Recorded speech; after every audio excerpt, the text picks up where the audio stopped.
Chers frères et sœurs, bonjour. Bonjour. Chers frères et sœurs, bonjour. Bonjour. Bon sabbat et bon matin dans le Seigneur. Amen. Êtes-vous content d'être ici ce matin? Amen. Êtes-vous content d'être ici ce matin? Amen. Je suis dans la joie quand on me dit allons à la maison du Seigneur. Amen. Je remercie l'équipe de louange qui a si bien chanté ce matin.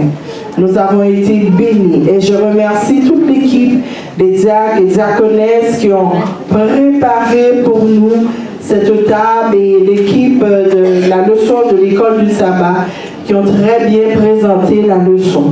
Alors que Dieu bénisse votre ministère. Aujourd'hui est une journée spéciale pour pouvoir commémorer la mort de Jésus pour nous sur la croix.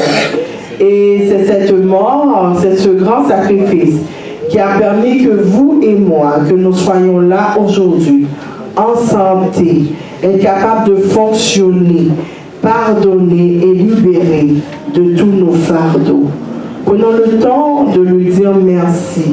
Ce n'est pas un sacrifice qui a été... Ce sacrifice doit être renouvelé à chaque matin, à chaque seconde, à chaque jour.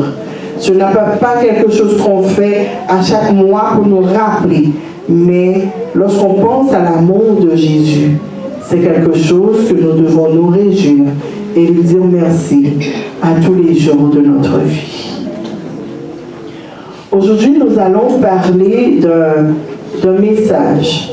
Un message probablement que vous avez déjà entendu, mais par contre qui sera un rappel pour pouvoir fortifier notre foi. Le titre est « Le pourquoi de sa venue ». Alors pourquoi que Jésus a tout laissé pour venir avec nous, semblables comme nous, afin de pouvoir nous donner la vie. Je vous inviterai à ouvrir votre Bible avec moi dans Hébreux chapitre 2, verset 14. Hébreux chapitre 2, verset 14.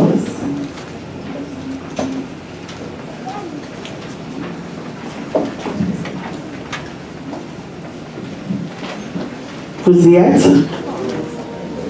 Ainsi donc, puisque les enfants participent au sang et à la chair, il a également participé lui-même, afin que par sa mort, il anéantisse celui qui a la puissance de la mort, c'est-à-dire le diable. Le pourquoi de sa venue. Prions.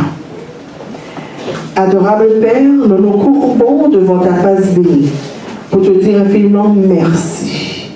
Merci Seigneur pour le cadeau de la vie. Et merci de ce que tu nous donnes encore le privilège de venir en ta présence pour pouvoir t'adorer en esprit et en vérité. Oui, tu es digne de louange. Oui, parce que tu as été fidèle dans les bons comme dans les mauvais jours. Tandis que Dieu, nous nous préparons à écouter ta voix. Nous voulons, Père, que tu lui fasses et que toi, tu prennes la place pour pouvoir parler à tes enfants, pour pouvoir nous parler et que chaque mot, chaque parole que nous allons écouter puisse transformer notre cœur et que nous puissions prendre de bonnes résolutions pour continuer notre marche avec toi. Enlève dans nos cœurs, dans notre esprit, tout esprit d'interdit et enlève dans cette salle tout ce qui n'est pas conforme à toi, que tu les chasses, que tu les brises, que tu les jettes dans l'abîme à l'instant même dans le sang précieux de Jésus qui est venu, qui est mort sur la croix pour nous.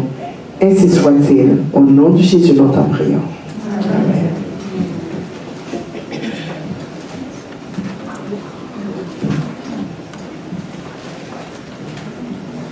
Le pourquoi de sa venue. Ainsi donc, puisque les enfants participent au sang et à la chair, il y a également participé lui-même, afin que, par la mort, il anéantisse celui qui a la puissance de la mort, c'est-à-dire le diable. Je vais faire un bref rappel dans le jardin d'Éden. Quand Dieu nous avait créés, quand il avait créé nos parents, Adam et Ève, il nous avait placés, il les avait placés dans un jardin, un très beau jardin. Et dans ce jardin, il y avait tout ce qu'ils voulaient. c'était magnifique, c'était merveilleux. C'était tellement magnifique que Adam et Ève n'avaient même pas de vêtements. Et Dieu lui-même, à sa gloire, était les vêtements de Adam et Ève. Et ils étaient couverts par la gloire de Dieu. Soudainement, il y a eu quelque chose dans le ciel, une altercation entre Lucifer et Jésus, et la jalousie a éclaté, et maintenant, Lucifer a été jeté sur la terre. Les autres planètes, Lucifer a visité les autres planètes, mais les autres planètes ont dit non. Mais la seule planète qui a accepté Lucifer, ça a été Adam et Ève. Et cette acceptation que l'homme a faite, l'homme ne savait pas vraiment quelles étaient les conséquences. Alors, de ce fait, Satan a utilisé la ruse pour pouvoir atteindre son but. L'homme a désobéi et l'homme a été chassé du jardin d'Éden. Cependant, avant que Dieu même crée Adam et Ève, que Dieu nous crée, Dieu avait comme un pressentiment que l'homme allait pécher. Alors, il en a parlé à son fils. Et son fils a dit, papa, tu vas créer, mais si l'homme pêche, je viendrai et je vais mourir pour l'homme. On voit que Dieu, le Créateur, c'est un ingénieur qui avait 2 plans. Pas seulement 2, mais il a plusieurs plans. Si le plan A ne fonctionne pas, il va prendre le plan B pour pouvoir accomplir ce qu'il veut. Quelle est l'importance de la mort du Christ?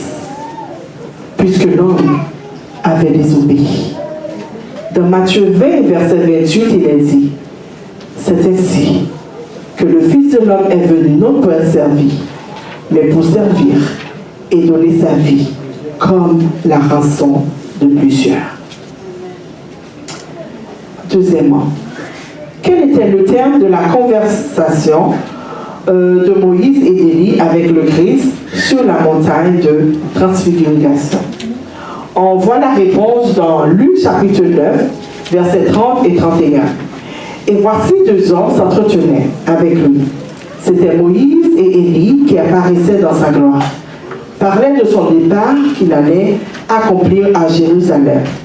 Leur présence était là pour confirmer et affirmer et encourager la mission de Jésus sur la terre. Quelle était la mission de Jésus? C'était quoi? C'était de nous réconcilier avec Dieu. Alors nous savons que avant, l'homme avait une relation unitaire avec Dieu. Il n'y avait pas de séparation.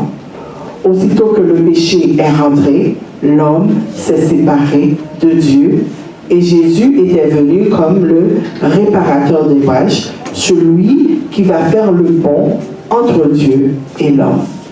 On le voit, on peut lire dans Ésaïe chapitre 53, verset 5, et à continuer, il dit, mais il était blessé pour nos péchés, on peut le lire ensemble, brisé pour nos iniquités, le châtiment qui nous donne la paix est tombé sur lui, et c'est par meurtrissure que nous sommes guéris. Il a été enlevé par l'angoisse et le châtiment, verset 8, et parmi ceux de sa génération. J'aime bien, et parmi ceux de sa génération. Ça veut dire que quand Jésus est né, il y avait d'autres personnes aussi qui étaient nées. Il y avait d'autres personnes qui faisaient partie de sa génération. Mais lui, il a été mis à part pour une cause, parce qu'il devait sauver l'humanité. Qui a cru qu'il était retranché de la terre des vivants et frappé pour les péchés de mon peuple. Versets 11 et 12. À cause du travail de son âme, il rassasiera ses regards par sa connaissance. Mon serviteur juste justifiera beaucoup d'hommes, et il se chargera de leur iniquité. C'est pourquoi je lui donnerai sa part avec les grands.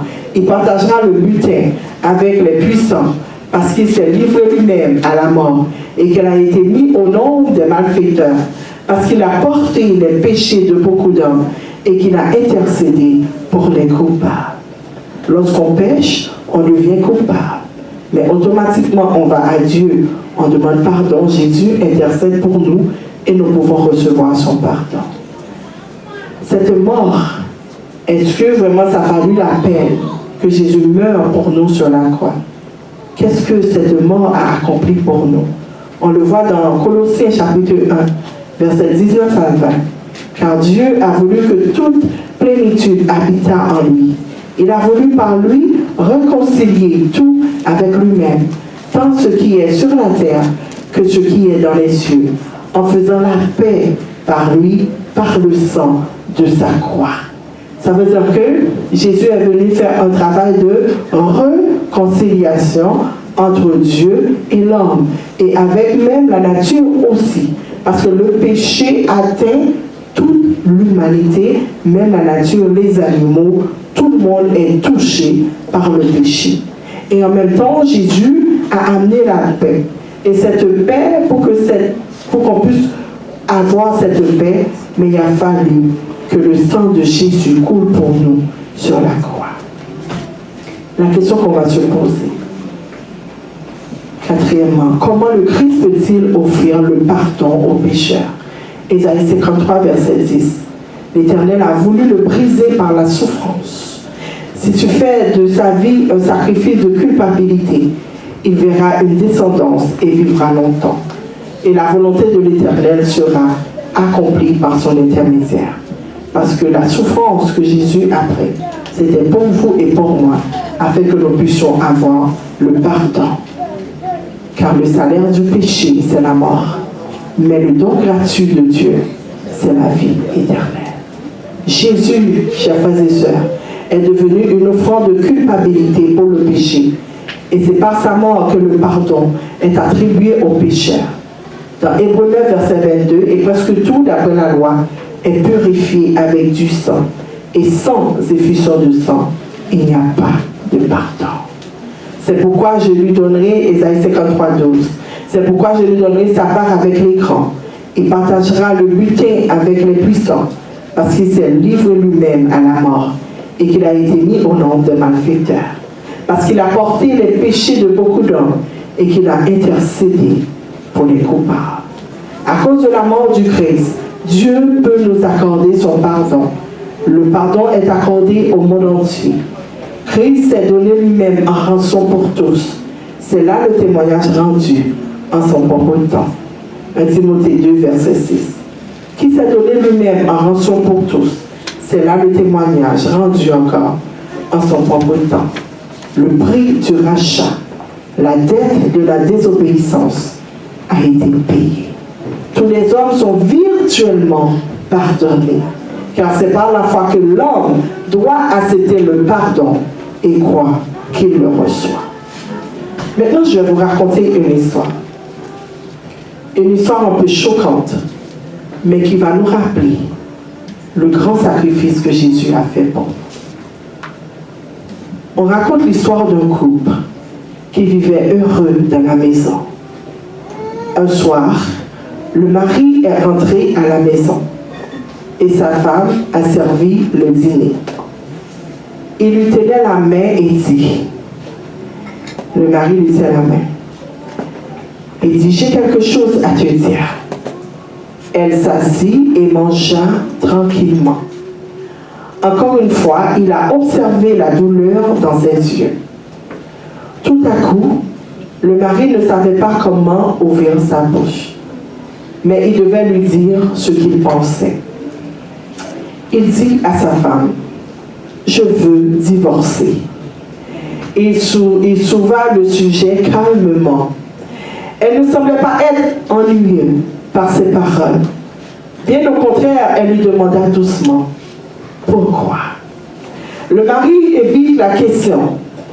Cela l'a mis en colère. Elle a jeté les couverts et cria, tu n'es pas un homme. Elle s'est mise à pleurer. Elle voulait savoir ce qui était arrivé à leur mariage. Mais le mari ne pouvait pas lui donner une réponse satisfaisante. Sa femme avait perdu son cœur car il s'était tourné vers Jane. Il ne l'aimait plus il avait juste pitié d'elle. Jane était une personne qui travaillait au bureau de son mari. Avec un profond sentiment de culpabilité, il a rédigé une lettre de divorce qui stipulait qu'elle pouvait avoir la maison, la voiture et 30% du capital de la société. Elle regarda son mari, puis déchira cette lettre en 1000 morceaux. La femme qui avait passé 10 ans de sa vie avec son mari était devenue aujourd'hui une étrangère pour lui. Le mari était désolé pour elle et pour la perte de temps, de ressources et d'énergie, mais il ne pouvait pas la reprendre parce qu'il aimait Jane chèrement. Enfin, elle a crié haut et fort en face de son mari. Dans la matinée, elle a présenté cette condition de divorce. Elle ne voulait rien de lui, mais elle avait besoin d'1 mois de préavis avant le divorce. Elle a demandé que dans cette période d'1 mois, nous aurons tous deux à lutter pour vivre une vie aussi normale que possible. Ces raisons sont simples. Notre fils aura ses examens dans 1 mois et elle ne voulait pas lui perturber le moral par un mariage brisé. Le mari trouva cela agréable, mais elle voulait quelque chose de plus. Elle demanda à son mari de se rappeler comment il l'avait transporté dans la chambre nuptiale le jour de leur mariage. Elle a demandé que tous les jours, pendant la durée d'1 mois, qu'il l'emmène hors de la chambre, à la porte, chaque matin. Il croyait qu'elle devenait folle afin de rendre nos derniers jours ensemble agréables. Malgré lui, il accepta sa demande bizarre. Arrivé au travail, le mari a expliqué à sa maîtresse Jane des conditions de divorce de sa femme. Elle éclata de rire et trouva cela absurde. Elle dit en lui-même, peu importe les méthodes qu'elle appliquera, elle doit faire face au divorce, dit-elle avec mépris. Sa femme et lui n'avaient pas eu de contact de corps depuis que son intention de divorcer a été explicitement exprimée. Donc, quand il l'a porté le premier jour, ils paraissaient tous les deux maladroits. Leur fils applaudit derrière eux, disant « Papa, tiens maman dans ses bras !» Ces paroles ont apporté un sentiment de douleur au mari. De la chambre au salon, puis à la porte, il a marché plus de 10 mètres avec elle dans ses bras. Elle ferma les yeux et dit doucement « Ne dis rien à notre fils au sujet de notre divorce. » Il a hoché la tête, se sentant quelque peu bouleversé. Il l'a posée devant la porte. Elle est allée attendre le bus pour aller au travail. Il conduit seul et parti au bureau. Le deuxième jour, ils l'ont fait beaucoup plus facilement. Elle se pencha sur sa poitrine. Il pouvait sentir l'odeur de son chemisier.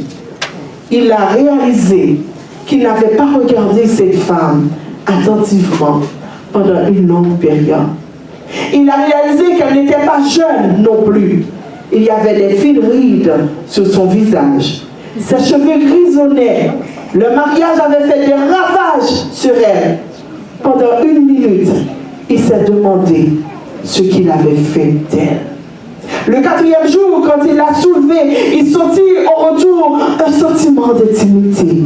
Ce fut la femme qui avait donné 10 ans de sa vie pour lui. Le 5e jour et le 6e jour, il a dit « J'ai compris que notre sentiment d'intimité renié était croissant. » Le mari dit « Je n'ai rien dit à ma maîtresse Jane à ce sujet. » Et cela devenait de plus en plus facile de porter sa femme au fur et à mesure que le mois s'écoulait. Peut-être que la séance d'entraînement quotidienne m'a rendu fort, dit le mari. Et un matin, sa femme s'est mise à chercher quoi porter. Elle a essayé pas mal quelques robes, mais ne pouvait pas trouver une qui la convient. Puis elle soupira. Toutes mes robes ont grandi. Le mari soudain réalisa qu'elle avait tellement maigri. Ses c'était la raison pour laquelle il pouvait la porter plus facilement. Tout d'un coup, le mari a été frappé. Elle avait enduré tant de douleur et d'amertume dans son cœur. Inconsciemment, il lui tendit la main et toucha sa tête. Soudain, le fils entra et dit « Papa, il est temps de porter maman !» Pour lui, voyant son père porter sa mère, était devenu une partie essentielle de sa vie. Sa femme fit un geste à leur fils de venir plus près et le serra étroitement. Le mari tourna son visage parce qu'il avait peur. Il avait peur de changer d'avis à la dernière minute. Il a pris sa femme dans ses bras. Il l'a sortie de la chambre, à travers le salon, dans le couloir. Sa femme mit doucement et naturellement ses mains autour de son cou. Et ils se sont serrés mutuellement. C'était comme le jour de leur mariage. Mais son poids était devenu de plus en plus léger. Et cela rendait le mari très triste. Le mari dit, le dernier jour, lorsque j'ai tenu ma femme dans mes bras, je pouvais à peine bouger d'un pas. Notre fils était à l'école. Je le tenais fermement et lui dis, je n'avais pas remarqué que notre vie manquait d'intimité. J'ai conduit et suis allé au bureau. J'ai sauté de la voiture rapidement, sans verrouiller la porte. J'avais peur qu'il soit trop tard pour moi de changer d'avis. Je pris les escaliers et la maîtresse Jean ouvre la porte et je lui ai dit, le mari lui dit, désolé Jean, je ne veux plus divorcer. Et Jean nous regarda étonné, puis toucha son front. As-tu de la fièvre? Dit-elle. J'ai enlevé sa main de ma tête, dit le mari. Désolé Jane, je ne vais plus divorcer. Ma vie conjugale était ennuyée sans doute parce qu'elle et moi n'avions pas valorisé les détails de nos vies. Et non parce que nous ne nous aimions plus. Maintenant, je me rends compte que depuis que je l'ai amenée à mon domicile, le jour de notre mariage, je suis censée de la garder jusqu'à ce que la mort nous sépare. Jane semblait soudainement se réveiller. Jane a donné une claque au mari sur son front, sur sa joue. Puis elle claqua la porte et fondit en larmes. Le mari descendit et s'en alla à la boutique de fleurs sur le chemin. Il a commandé un bouquet de fleurs pour sa femme. La vendeuse lui demanda ce qu'elle pouvait écrire sur la carte. Et le mari sourit et écrit « Je te porterai chaque matin jusqu'à ce que la mort nous sépare. » Ce soir-là, il est arrivé à la maison, les fleurs dans la main, un sourire sur le visage.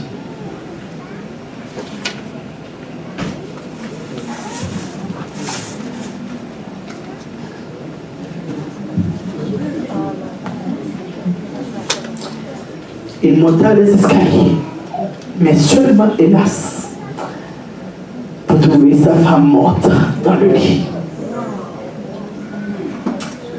Sa femme luttait contre le cancer depuis des mois. Et il ne s'était jamais occupé d'elle. Il s'est occupé de Dieu. Elle savait qu'elle allait mourir bientôt. Et elle a voulu sauver son mari de la réaction négative de son fils. Au cas, ils auraient divorcé. Du moins aux yeux de notre fils, je suis un mari aimant. Chers frères et sœurs, j'aimerais vous rappeler que Jésus a fait la même chose pour vous et pour moi. Il a pris la honte de notre péché afin de nous donner la vie. Il a pris le salaire du péché qui était la mort. mais il nous a fait un don gratuit qui est la vie éternelle. N'attendez pas à demain de donner votre vie à Dieu, car demain, il sera trop tard. Car Dieu a tant aimé le monde qu'il a donné son Fils unique, afin que quiconque croit en lui ne périsse point, mais qu'il ait la vie éternelle. N'attendez pas de vous réconcilier avec Dieu, de vous réconcilier avec votre mari, de vous réconcilier avec votre femme, de vous réconcilier avec vos enfants. Parce qu'aujourd'hui vous le voyez, mais demain ne vous appartient pas. Ce que Jésus a fait pour nous, il a été brisé pour nos péchés. Et aujourd'hui, il a été récompensé. Il est assis à la droite de son Père, intercédant pour vous et pour moi. Et ce même Jésus reviendra nous chercher. Et là, nous pourrions vivre avec lui pour le temps et pour l'éternité. Qui a cru ce qui nous a été annoncé, qui a reconnu le bras de l'Éternel. Il s'est élevé devant lui comme une faible plante, comme un rejeton qui sort d'une terre desséchée. Il n'avait ni beauté, ni éclat pour attirer nos regards, et son aspect n'avait rien pour nous plaire. Méprisé et abandonné des hommes, homme de douleur et habitué à la souffrance, semblable à celui dont on détourne le visage, nous l'avons dédaigné, nous l'avons rejeté, nous n'avons fait de lui aucun cas. Cependant, c'est de nos souffrances qu'il a porté, c'est de nos douleurs qu'il s'est chargé, et nous l'avons considéré comme puni, frappé de Dieu et humilié. Isaïe 53:5. Mais il était brisé pour nos péchés, brisé pour nos iniquités. Le châtiment qui te donne la paix aujourd'hui est tombé sur lui. Et c'est par ses meurtrissures que nous sommes guéris. Nous étions tous errants comme des brebis. Chacun suivait sa propre voie. Et l'Éternel a fait retomber sur lui l'iniquité de nous tous. Il a été maltraité et opprimé. Il n'a point ouvert la bouche. Semblable à un agneau qu'on amène à la boucherie, à une brebis muette devant ceux qui l'attendent. Il n'a point ouvert la bouche. Verset 8. Il a été enlevé par l'angoisse et le châtiment, et parmi ceux de sa génération qui a cru qu'il était retranché de la terre des vivants et frappé par les péchés de son peuple. On a mis son sépulcre parmi les méchants, son tombeau avec le riche, quoiqu'il n'eût point commis de violence et qu'il n'eût point de faute dans sa bouche. Jésus l'a fait pour vous et pour moi. Ce grand sacrifice sur la croix est extraordinaire. Aucun homme, quand je dis homme, j'inclus les femmes, ne pouvait nous pardonner et payer la dette de notre désobéissance. Ainsi donc, puisque les enfants participent au sang et à la chair, il y a également participé lui-même, afin que par la mort, il anéantisse celui qui a la puissance de la mort, c'est-à-dire le diable. Un jour viendra, la mort sera détruite. Un jour viendra, le diable sera détruit. Nous aurons la victoire. Nous serons devant notre Seigneur. Il n'y aura plus de sacrifice. Il n'y aura plus de service que nous allons célébrer ensemble. Mais nous allons célébrer le grand sacrifice, la victoire que Jésus a fait pour nous sur la croix, afin de nous racheter des griffes du diable. Mon sauveur même, qu'elle fait appui.